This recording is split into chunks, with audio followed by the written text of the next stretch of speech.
1992 in Los Angeles, where Michael Jackson is in the final stages of rehearsing for the Dangerous World Tour. Joining us now is that show's star, Tony nominee Myles Frost. He's going to perform Stranger in Moscow, a special arrangement of that song by the show's music director, Jason Michael Webb. So give him a big round of applause.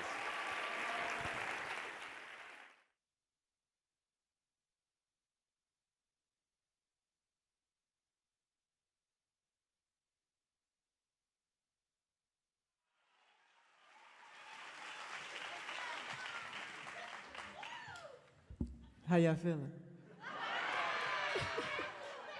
I said, how y'all feeling? Yeah. Oh, okay. We in here. Thank you all so very much for coming out, and we really appreciate it. And without further ado.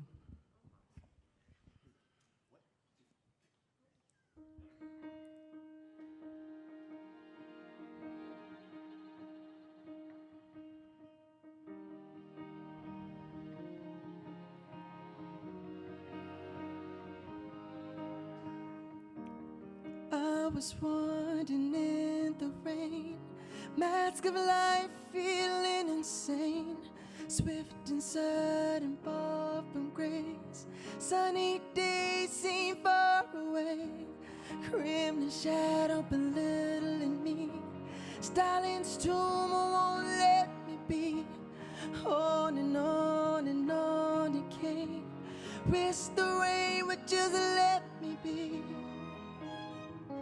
How does it feel? How does it feel when you're alone and you're cold inside? Here abandoned in my vein, Armageddon of the brain, KGB was stalking me, taking my name and just let me be. Then a bigger boy called my name. Sunny days will drown the pain. On and on and on it came and again and again. How does it feel now? How does it feel? How does it feel? How does it feel now? How does it feel when you're alone and you're cold inside, like a stranger in Moscow? Lord have mercy. Like a stranger in Moscow, Lord have mercy. We're talking danger, we're talking danger, baby. Like a stranger in Moscow. Yeah. I'm living lonely, I'm living lonely, baby. Like a stranger in Moscow,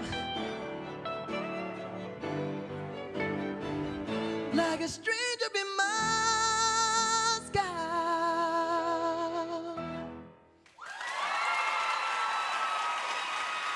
Thank you.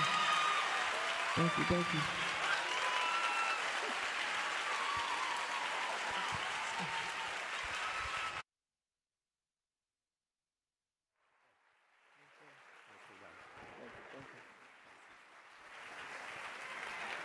Is that yours?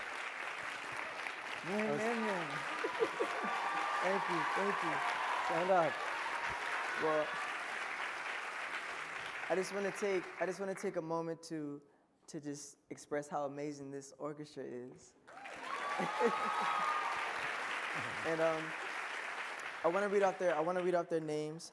First of all, the conductor and music director, Jason Michael Webb, who's amazing, plays the show with me every night. We got Belinda Whitney on violin, Tally Bernfeld on violin, Paul Waddell on violin, Melissa Tong on violin, Richard Bryce on viola, Jocelyn Pan on viola, Carolyn Peisner on cello, Niles Luther on cello, and my girl Alex Nolan on guitar. Thank you. Appreciate it. Those are quite the shoes, by the way. Oh, thank you. So you're 22 years old? Yes. This is your first Broadway show. You dropped out of college or took a break from college to do this, and now you're playing Michael Jackson. What like goes through your head when you try to slip into that character? I'm very humble. You know, it's humbling to be able to do this and represent such an icon and get the response that I get from it. You know, it means a lot to me. So getting into that mode I'm coming from a very grateful standpoint, an appreciative standpoint, and it just gives me the energy to keep going, especially with now the reception that I'm getting from it. I'm like, okay, I know I'm doing something right. So this is obviously, you've come to Broadway during an especially bumpy season. This show's only been running since December, and you yourself have had COVID twice. Yes. Twice. The show had to shut down over Christmas because so many members of the company were testing positive, like a lot of others. Mm-hmm. What are some of the complications of working in this environment? The bounce back. You know, having COVID twice is no joke, especially on your voice. You know, and tried to come back, do 2 shows. My first day coming back from the second time I had COVID, I tried to do 2 shows the day I came back. Got through the first one, but then my body said no midway through the second one. You know, and it happens. So it messes with you mentally because you're like, oh my God, did something happen? Can I still do this? You know, and you just got to give your body some grace. You know, because my mind is, I can do it. I'm fine. I'll be all right. You know, but you got to make sure that you don't push yourself too hard. You know, because your body will remind you that it's a body and that you are, you know, and that you're human and you got to take your time. You know, there's nothing wrong with that. Yeah. So the song we just heard you sing, Stranger in Moscow, was released at a pretty hard time in Michael Jackson's life. Yes. He had been accused of abuse. He was feeling wronged by the news media. It's often described as a song about loneliness and isolation. Mm-hmm. How do you connect with the emotions in the song? They come from a real place. You know, first of all, like what I do on stage is not acting, it's being. You know, I'm very clear and I'm very present during all of those scenes. So with this song in particular, you know, with the mother I have, my mom was like, you're gonna be somebody, so you can't do what everybody else can do. You know, and it kind of made me think, okay, well, like, why can't I be with, you know, hang with these friends and, you know, do this, you know, I want to do that, I want to do this, you know. I couldn't play football, you know, I wanted to box. My mom was like, nah, you're going to mess your face up. I don't want you to mess nothing up because you're going to be playing Michael Jackson on Broadway, right? You know, but, you know, reaching from those places where I did feel like I couldn't, you know, really connect with people in the way that I wanted to and felt kind of isolated. You know, and that's why I'm just blessed to have an abundance of people who care about me, a cast that cares about me, and who I care for. You mentioned your mom. I know you were raised by your mom and grandmom. Yes. Can you talk a little about their role in your life? Oh, raised by 2 very, very strong Black women. Oh, yeah. And I think the biggest thing that they've taught me was 1, how to stand up for myself, and 2, how to treat people. You know, you treat people how you want to be treated, and that's so simple, but somehow it gets overlooked all the time. You know, people forget that the energy that you put out is the energy that you get back. That's why I go through this whole process with no problem saying, like, I don't feel like I deserve, you know, this. You know, even being aware of the talent that I have, because, you know, this wasn't my dream. You know, I wanted to be a music artist. I wanted to be, you know, I still do. You know, but the fact that I'm here, I'm so grateful and appreciative, and I understand, and I'm humble. You know, I'm happy, but I'm humble most of all. You and I have talked a few times about your sense that when people come into this show, they have a variety of strong opinions about Michael Jackson. Mm-hmm. What do you want people to take away from your performance about Michael Jackson? Understanding that we're all human. You know, what Lynn has done is very beautiful, because I think it humanizes Michael.